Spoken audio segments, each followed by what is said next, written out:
بسم اللہ الرحمن الرحیم یا ایھا الذین آمنوا اتقوا اللہ وکونوا مع الصادقین صدق اللہ مولانا العظیم۔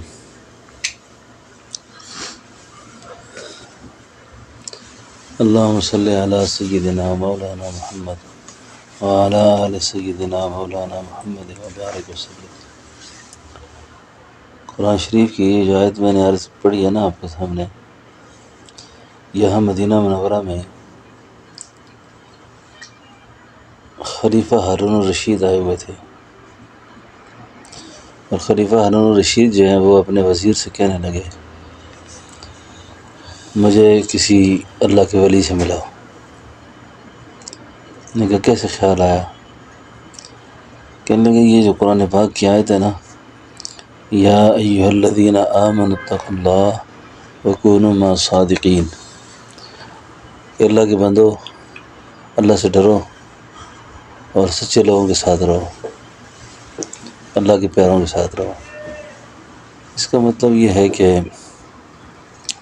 قرآن نے جب یہ بات کہی ہے تو اللہ کے نیک بندے دنیا میں موجود ہوں گے۔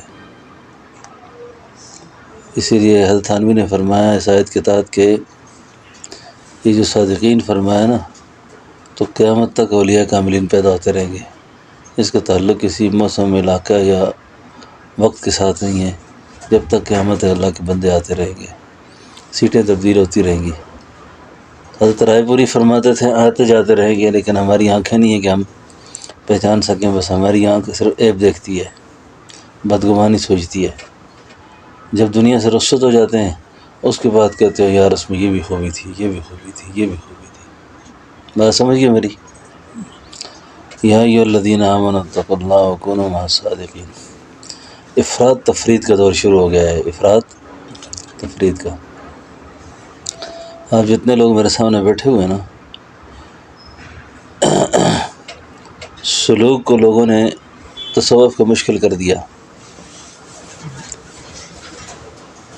اب کچھ لوگ بیعت نہیں ہوتے ڈر سے، یہ بھی ایک لوگ ہیں نا، یہ اگر ہم بیعت ہو جائیں گے تو پھر ہم اتنا پابند ہو جائیں گے کہ ہم کسی کام کے نہیں ہوں گے۔ ایک مغالطہ یہ ہے، اور ایک طبقہ ایسا ہے جس نے کہا بس ہم بیعت ہو گئے، سارا کچھ پیروں کے حوالے ہو گیا۔ یہ دونوں غلط ہیں۔ بیعت کہتے ہیں ایک اعتماد کو، جس کو آپ لوگ کانفیڈنس کہتے ہیں، اعتماد کو، کہ کسی اللہ کے بندے کے ہاتھ پہ ہم نے ہاتھ رکھے ہیں، اب وہ ہماری سنت کے مطابق تربیت کریں گے، اور جہاں جہاں ہماری شریعت میں کمی ہوگی ہم واعظ سن کے، بیان سن کے، تعلق رکھ کر وہاں سے اپنی کمی کو دور کریں گے۔ اس کے علاوہ بیعت کا، تصوف کا اور کوئی مقصد نہیں ہے۔ کتنی آسان بات ہے یہ، ٹھیک ہے نا؟ اب غیر مقصودی چیزیں جب تصوف میں لوگوں نے شامل کر دی نا، تو ایک طبقے نے کہا یہ مشرک ہے، ورنہ توحید کا صحیح پیغام اور توحید وہ ہے ہی ہر اللہ کے پاس ہے، کہ جس پہ نہ زندوں پہ نگاہ رکھنے کی اجازت ہے، نہ مردوں پہ نگاہ رکھنے کی اجازت ہے، نہ زندہ کچھ کر سکتا ہے، نہ حالات معاملات سب اللہ کے سپرد اور اللہ کا ہونا۔ اب آپ کو اور تمام سننے والے جہاں جہاں بھی ہیں یہ ریکارڈ اس واسطے ہے کہ یہ ایک تاریخی سند ہے نا، تو اس لیے میں جو بات عرض کر رہا ہوں، آپ نے اور میں نے اپنی زندگی میں نا کوئی دیوار ایسی کھڑی نہیں کرنی کہ ہم اللہ کے راستے کے مسافر بھی بنیں اور راستے میں کوئی دیوار کھڑی کر دیں۔ دیوار کیسی کھڑی ہوگی کہ ہم اللہ کو نہیں پہنچ سکیں گے، چاہے پیر ہو یا مرید ہو۔ آپ جن کو صاحب نسبت ہے نا، جن کو اجازت ہے، خاص طور پہ وہ یہ دیکھیں کہ ہم نے امت پہ تربیت کا کام کرنا ہے، اس کے لیے کوئی مجمع لگانے کی ضرورت نہیں ہوتی کہ بندہ کہے کہ جب تک میرے پاس ہزارات بھی نہیں بیٹھیں گے آگے، جی اس وقت تک نہیں ہوگا۔ خود میں اپنی بات کرتا ہوں کہ مجھے حضرت نے فرمایا تو کا اجتماع رکھو، تو پہلے اجتماع میں ایک آدمی تھا۔ کتنے آدمی تھے؟ ایک آدمی۔ بس چلو جی اجتماع ہو گیا. بندہ اپنی جگہ اشتہار چھاپ کے شرمندہ ہوتا ہے، یار اتنا بڑا اشتہار چھاپا ہوا ہے، خود جا کے بازاروں میں لگائے بھی اور بندہ ایک نہیں آیا. تو مقصود ہی نہیں ہے یہ چیزیں کہ یہاں کوئی جلوس ہوں گے، جلسے ہوں گے. کام بھی ایک کے لیے ہے، چاہے ایک ہی بندہ ہو. شاہ اسماعیل شہید رحمۃ اللہ علیہ نے بیان فرمایا تو ایک دیہاتی دوڑتا ہوا آیا، بیان ختم ہو گیا. کسی نے پوچھا یہاں مولوی اسماعیل کا بیان تو سننے آیا تھا، بڑا افسوس ہے کہ جلسہ ختم ہو گیا. شاہ جی نے اس کو بٹھایا سامنے، دوبارہ سارا بیان سنا دیا. کسی نے کہا حضرت ایک آدمی ہے، فرمایا پہلے بھی ایک کے لیے کیا تھا، پہلے بھی ایک کے لیے کیا. خاص طور پر عمومی طور پر یہ نہیں کہ باقی مستثنا اس سے، یہ بات ذہن میں رکھیں کہ جو صاحب نسبت ہو وہ خاص طور پہ، کیونکہ امت میں اس نے کام کرنا ہے، اس کی تنہائی، اس کا مجمع سب برابر ہونا چاہیے. اس کی تنہائی میں رہنا اور اس کا مجمع میں رہنا برابر رہنا چاہیے. اور اس کو کوئی اپنے اور اللہ کے سامنے کوئی دیوار نہیں کھڑی کرنی چاہیے کہ کوئی بندہ آپ کو خدا کے لیے ملنے کے لیے آیا ہے، آگے آپ اللہ کے ساتھ دیوار لگی ہوئی، آپ کیا ملائیں گے اس کو؟ آپ کا چہرہ دیکھ کر، آپ کی شکل دیکھ کر، آپ اعتماد کر کے وہ آپ سے ملنے آیا تھا کہ یہ خدا سے ملائیں گے. اب خدا سے ملنے کے لیے اس نے خود اپنے لیے ریکارڈ کھڑی کی ہوئی ہے. تکبر ایک بیماری ہے نا، انا. یاد آ ہی گئے، شیخ نثار فتوی رحمۃ اللہ علیہ فرماتے تھے تجھ کو شکوہ ہے کہ رستے میں ہے دیوار انا، تجھ کو شکوہ ہے کہ رستے میں ہے دیوار انا، آ کے دیکھ یہ دیوار بھی ڈھا دی ہم نے، آ کے دیکھ یہ دیوار بھی ڈھا دی ہم نے. تو جسے تکبر ہے، جھوٹ ہے، غیبت ہے، چغلی، بدزبانی، چوری، حسد، بہتان، الزام، بدکاری، جی یہ جتنی بھی چیزیں ہیں، آپ نے فریب، دھوکہ، یہ آپ نے سوچنا ہے کہ خدا نہ خواستہ ان میں سے کوئی ایک چیز اگر ذرہ برابر بھی میرے اندر شعور اور ارادے کے ساتھ ہے، میں کسی کو خدا کرا تو دکھائی نہیں سکتا، خود بھی اندھیرے میں چلا گیا ہوں. بات سمجھ آ رہی ہے نا؟ تو یہ آسان سلوک ہے، اپنے لیے بھی، کسی کے لیے بھی. کوئی پوچھتا آپ سے بھائی کیا چاہتے ہو؟ بھائی ہمارا مقصد یہ ہے کہ اللہ توحید نصیب کر دے، شرک سے بچ جائیں، سنت نصیب کر دے، بدعت سے بچ جائیں. ہماری پیری مریدی یہ چاہتی ہے، جھوٹ سے بچ جائیں، سچ نصیب ہو جائے، جی تکبر سے بچ جائیں، عاجزی نصیب ہو جائے، حرام سے بچ جائیں، حلال نصیب ہو جائے، جی بدزبانی سے نکل جائیں، اچھی زبان نصیب ہو جائے. یعنی یہ وہ چیزیں ہیں جو مختصر تصوف ہے، جھگڑے کی بات ہی ختم. یہ جو لوگ اس طرح شیخ پہ پوچھتے تھے نا بار بار ایک بات، اتنے بڑے بڑے لوگوں کو پتہ نہیں کیوں غلط فہمی ہے. اس کی وجہ یہ ہے کہ بعض لوگوں نے جو افراد تفرید کیا ہے نا، پیری مریدی کے غلط مقاصد کے لیے استعمال کیا ہے، تو پھر لوگوں نے کہا یار استعفیٰ کرو، کیا کرنا ہے اسے. بھئی ہمارا تصوف یہ ہے، یقین جانیں کہ مولانا عبدالرحمن مکی اہل حدیث عالم ہے، ایک بڑا عالم اہل حدیثوں کا، پتہ نہیں زندہ کہ فوت ہو گیا ہے، جماعت الدعوہ کے، ان کے بہت زیادہ قریبی، کچھ عرصہ میرے ساتھ جمعہ پڑھتا رہا. تو ایک دن مجھے کہنے لگا جی کہ آپ پیر ہیں، یہ جتنا بیان آپ کرتے ہیں یہ تو ہمارے علماء بیان کرتے ہیں. تو میں نے کہا ہماری پیری مریدی میں تو یہی ہے. اس نے کہا اگر یہ پیری مریدی ہے تو پھر میں مرید ہوں آپ کا سیار صاحب. اس نے، اللہ نے شان دیکھو، اس نے ہمیں اتنا بڑا کام کر کے دیا، اللہ نے اس کو ذریعہ بنایا، لاکھوں روپے، کروڑوں روپے سے بھی نہیں ہو سکتا تھا. وہ باوڈا کا بہت بڑا آدمی ہے، وہ ہمیشہ میں سارے اس نے تبدیل کیے. ہاں جی، اصل میں ہم کہانیاں بیان کرتے ہیں.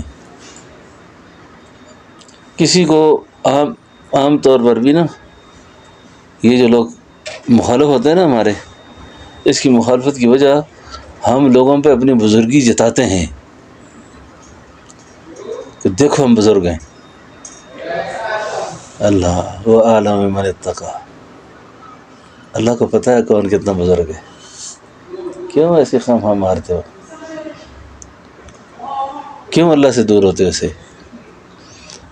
اب تصوف والے تو جھوٹ کے مخالف تھے، یہ خود جھوٹ بول رہا ہے. یہاں تو ناموری کے چکر نہیں ہے، یہاں تو گمنامی ہے.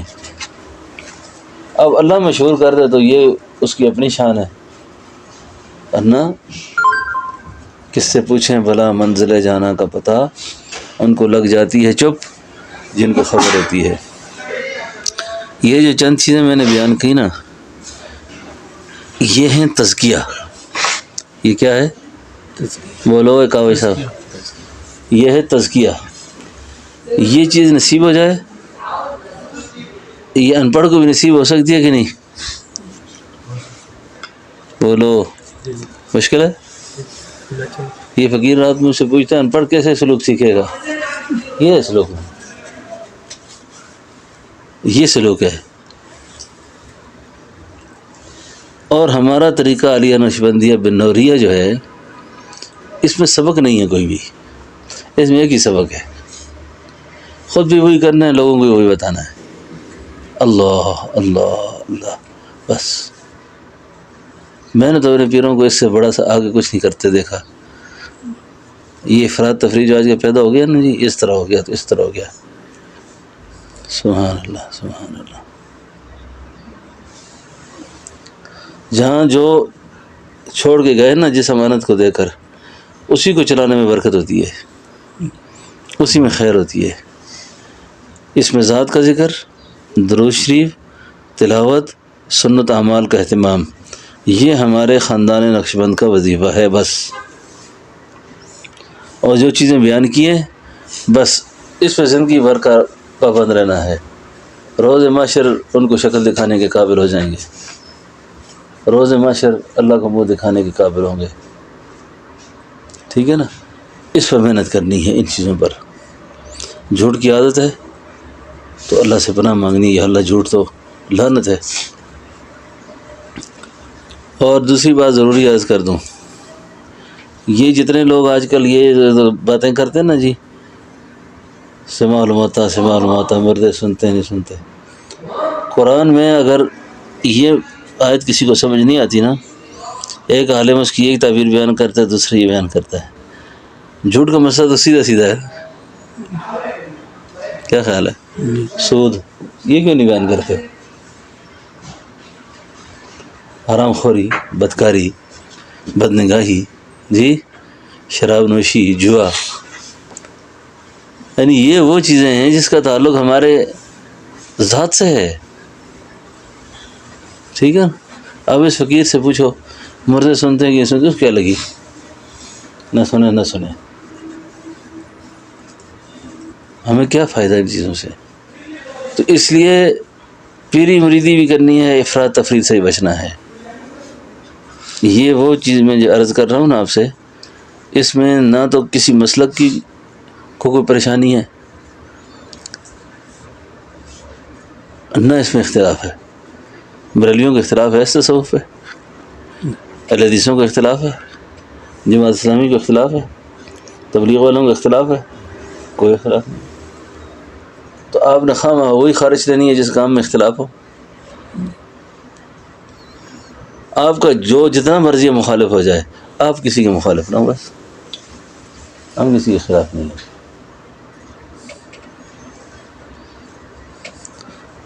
ہمارے دل میں اتنی جگہ ہی نہیں ہے کہ ہم اختلاف پالیں، ہم ضد پالیں، ہم بغض پالیں.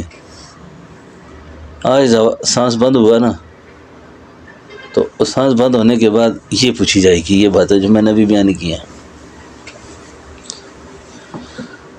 کتنا تعلق تھا میرے ساتھ، نبی کے ساتھ کتنا تعلق تھا، میری حرام کردہ چیزوں کو تم نے کتنا اختیار کیا، حلال کردہ چیزیں. تو یہ ہے سارا تصوف کا خلاصہ. ٹھیک ہے نا؟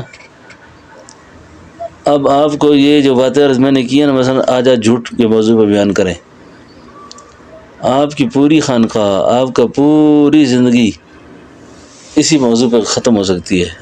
آپ کی زندگی ختم ہو جائے گی، یہ موضوع ختم نہیں ہو سکتا. توحید بیان کریں، اللہ سے ہونے کو بیان کریں، اللہ سے ہونے کی یقین کو بیان کریں، یہ توحید ہے. نبی علیہ السلام کے طریقے پہ چلنے کو بیان کریں، یہ رسالت ہے. جی، تکبر سے، شرک سے، بدعت سے، رسومات جاہلیہ سے، ہرس، لالچ، ان چیزوں سے بچیں اور لوگوں کو بچنے کی تلقین کریں. یہ تصوف ہے، سمجھا نا جی، یہ تزکیہ ہے.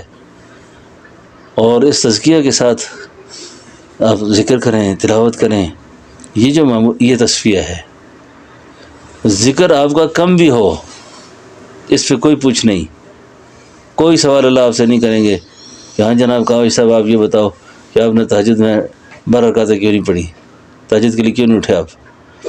اللہ یہ ضرور پوچھیں گے کہ میں نے فجر کے وقت جو ہے نماز کے لیے مقرر کیا تھا، تم بستر کیوں نہیں چھوڑا آپ نے. ظہر نماز کے لیے وقت تھا، عصر، عشاء، یہ سوال ہے، نماز کا پوچھا جائے گا.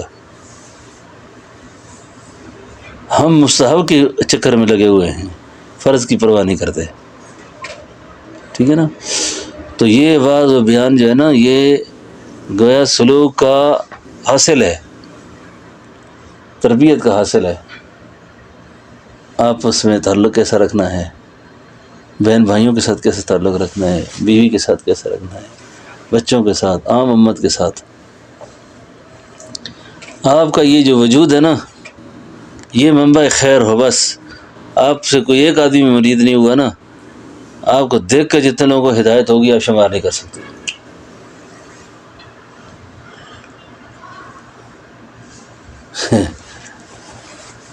علامہ انور شاہ کشمیری ٹرین میں سفر کر رہے تھے، ایک آدمی چہرے کو دیکھتا ہے سر، تھوڑی دیر بعد کہتے ہیں لا الہ الا اللہ محمد رسول اللہ. وہ نہ کوئی بیان ہوا، نہ کوئی تقریر ہوئی. کیا کئی شکل والا آدمی جھوٹا نہیں ہو سکتا. جب آدمی گناہ نہیں کرتا نا، گناہ نہیں کرتا، تو اس کے چہرے پر جو ہے نا بے ریا عبادت کی برکت آ جاتی ہے. وہ گناہ گار بھی محسوس کرتا ہے، نیک بھی محسوس کرتا ہے. اب گوری چٹی چمڑی کا نام حسن تو نہیں ہے نا، نور تو نہیں ہے، ورنہ انگریز کتنے سفید ہیں جی، انگریزوں سے زیادہ چھٹا ہے کوئی. سبحان اللہ. وہ ایمان کا نور، نسبت کا نور جب چہرے پہ آتا ہے نا، تو لوگ ایسی عقیدت مند ہو جاتے ہیں. ایسے پوچھنا ہے جی آپ خیریت سے ہیں؟ جی ٹھیک ہے جی، ٹھیک ہے. یقین جانے کئی دفعہ نہ کوئی جان نہ پہچان میں تیرا مہمان، ہم ہاں لوگ دعا سلام بھی کرتے ہیں، ہم ہاں لوگ تعلق بھی رکھنے پہ خوش ہوتے ہیں. سمجھیں؟ تو وہ اصل میں وہ ہوتے ہیں بے چین، پریشان ہوتے ہیں. اب وہ جو پریشانی ان کی دور ہوتی ہے نا، وہ ان رذائل کو چھوڑنے کی برکت سے جو اللہ تعالیٰ نے اس شخص کو اطمینان دیا ہوا ہے نا، بس اس کے پیچھے لوگ دیوانے ہو جاتے ہیں. اگر آپ مکان کی بات کریں نا، کمرے کی بات کریں، تو جہاں منکرات نہیں ہوتے نا، اس کمرے میں بھی ایسی ہی برکت ہوتی ہے، وہاں بھی خیر ہوتی ہے. تو یہ چیزیں جو میں نے بیان کر دی ہیں، یہ اصل ہیں ساری. آپ اور میں ہوا میں بھی اڑے نا، خود اپنے آپ کو ہوا میں اڑتا دیکھیں. شیطان کے بعض کو بڑے سخت دھوکے ہیں، اللہ اللہ اللہ، میں نے سے لوگ دیکھے ہیں. صلہ رحمی نہیں ہوگی ان میں، قطع رحمی حد درجے کی ہوگی، بد اخلاقی حد درجے کی ہوگی، لیکن وہ شیطان نے ان کو ایسے خواب دکھائے، ایسے چکروں میں ڈالا کہ وہ اتنے نیک ہو گئے کہ ساری دنیا ان کو بری نظر آتی ہے. یہ شیطان کا چکر ہے کہ بندہ خود اتنا نیک بن جائے کہ اس کو اور نظر ہی سارے برے نظر آئے. اب یہ دیکھیں کہ میرے اندر صلہ رحمی ہے، ماں باپ کا کیا حال ہے. اب کئی سارے لوگ نیک ہو جاتے ہیں بظاہر، یقین جانے ماں باپ تنگ ہوتے ہیں. بیوی بچے پریشان ہوتے ہیں. اب سب سے بہترین صدقہ بیوی کے منہ میں لقمہ دینا ہے. سنیں میرے ساتھ، بچوں میں خرچ کرنا ہے. اب ہم دیندار بن گئے. دیندار بننے کے بعد ہم نے پہلا کام یہ کیا کہ بھائی ایک ساتھی جو ہے نا وہ بس وہ تبلیغ کا اس کا جذبہ ہو گیا بہت، تو اس کی بیوی نے بھی کہا، اس کی ماں نے مجھے کہا ایسا سمجھاؤ. میں اسے سمجھایا، میں نے اللہ کے بندے گھر کا خیال رکھو، یہ کرو وہ کرو. مجھے کہتے ہیں حضرت اللہ کا دین مٹ رہا ہے تو بس میں ان کے حقوق پورے کرتا رہوں، بس دماغ خراب ہو گیا. سمجھ آئی نا؟ تو یہ میں نے عرض کر دیا، شرک، بدعت، رسومات جاہلیہ، تکبر، حرص، لالچ، چوری، چغلی، بد زبانی، جی، وعدہ خلافیاں، کسی کے حقوق کا استحصال، قطع رحمی، یہ ہیں اصل. قرآن اس کو کہتا ہے قد افلح من تزکا، بس اس کی فلاح ہے جس کا تزکیہ ہے. ونفس وما سواها فألهمها فجورها وتقواها قد افلح من زکاها وقد خاب من دساها. تو یہ سیدھا سیدھا مضمون ہے، سیدھا سیدھا مسئلہ ہے. ٹھیک ہے نا؟ تو مدینہ پاک آئے ہوئے نا، یہ دعوت مدینہ پاک سے چلی ہے. یہ دعوت کہاں سے چلی ہے؟ حسد کرنے والے، ایک دوسرے کو مارنے والے، گھوڑے اور اونٹوں کے پانی پینے پلانے پہ جھگڑے کرنے والے اتنے مبارک ہوئے کہ قرآن نے کہا رحماء بینہم، رحماء، یہ رحم دل ہو گئے ہیں. یہ کیا ہو گئے؟ رحم دل ہو گئے ہیں. کتنے رحم دل ہو گئے ہیں؟ آخری وقت ہے، پیاس کی شدت ہے کہ پانی کا پیالہ ایک کے پاس لے کر جاتے ہیں، وہ کہتا نہیں اس کو دے دیں، اس کو زیادہ پیاس لگی ہوئی ہے. وہاں جاتے ہیں تو وہ کہتے نہیں ان کو دے دیں. وہ اتنی ساری میتوں سے گزر کر پانی کا پیالہ پہلے کے پاس پہنچتا ہے تو اس کی روح پرواز کر جاتی ہے. یہ وہی لوگ تھے نا جو گھوڑے کو پانی پلانے پہ مارتے تھے ایک دوسرے کو. اس لیے آپ لوگ کئی دفعہ کہتے ہیں نا یار چھوڑو، میں بڑے غلط لوگ ہیں، نہیں سمجھتے. جس معاشرے میں اللہ کے نبی نے کام کیا نا، وہ معاشرہ بہت ہی سخت معاشرہ تھا. سمجھ گیا نا؟ قرآن نے پھر ان کی کتنی تعریف کی، محمد الرسول اللہ والذین معہ، جو آپ کے ساتھ رہنے والے ہیں. ان کے اندر کیا کمال ہے؟ اشداء علی الکفار، کافروں کے لیے سخت ہیں وہ. رحماء بینہم، آپس میں رحم دل ہیں. اور جب تو ان کی تنہائی دیکھے گا نا، تراہم رکعا سجدا یبتغون فضلا من اللہ ورضوانا، کسی کو رکوع میں دیکھے گا، کسی کو سجدے میں دیکھے گا. یبتغون فضلا من اللہ ورضوانا سیماہم، اب یہ دیکھو کالا ہے یہ، لیکن اس کے چہرے پہ نماز کی برکت ہے کہ نہیں ہے؟ دیکھو اس کو سمجھایا میں نے جو بات کی ہے. سیماہم فی وجوہہم، یہ پیشانی نہیں کہا نا، پورا چہرہ. سیماہم فی وجوہہم اثر السجود. اور یہ اتنے مبارک لوگ تھے کہ ان کے ایمان لانے سے پہلے اللہ نے ان کی شان تورات اور انجیل میں بیان کی ہے. ذالک مثلہم فی التوراۃ ومثلہم فی الانجیل کزرع اخرج شطأہ فآزرہ فاستغلظ فاستوى علی سوقہ یعجب الزراء لیغیظ بہم الکفار. تو بات یہ ہے کہ یہ ایسے ہو گئے. یہ ہے نبوت کا تصوف. اس کو سلوک کہتے ہیں، اس کو تزکیہ کہتے ہیں، اس کو احسان کہتے ہیں. ٹھیک ہے نا؟ اب پھر صرف یہ باتیں واضح تک نہ ہوں.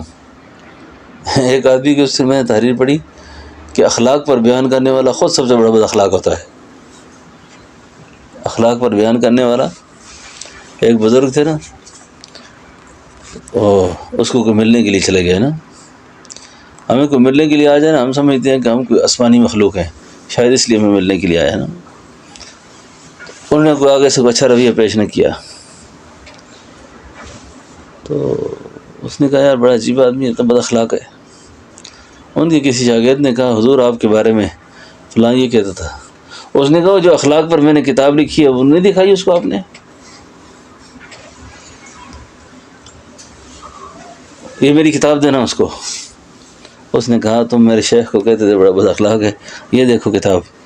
انہوں نے کہا میں یہ نہیں کہتا کہ تمہارے پیر اخلاق جانتے نہیں ہیں، اخلاق ہے نہیں اس میں، اخلاق کا علم ہونا اور چیز ہے، اخلاق کا علم ہونا اور چیز ہے، اخلاق کا ہونا اسی کو کہتے ہیں، ایک ہے علم ہے ایک دین ہے۔ علم کی کیا تعریف ہے؟ علم جاننے کو کہتے ہیں۔ دین کس کو کہتے ہیں؟ جو زندگی میں آ گیا۔ دین کس کو کہتے ہیں؟ جو زندگی میں نہیں آیا وہ معلومات ہے ساری، وہ کیا ہے؟ معلومات ہے ساری، ٹھیک ہے نا؟ ربنا تقبل منا انک انت السمیع العلیم وتب علینا انک انت التواب الرحیم۔ اس کو پھٹ چڑھاؤ۔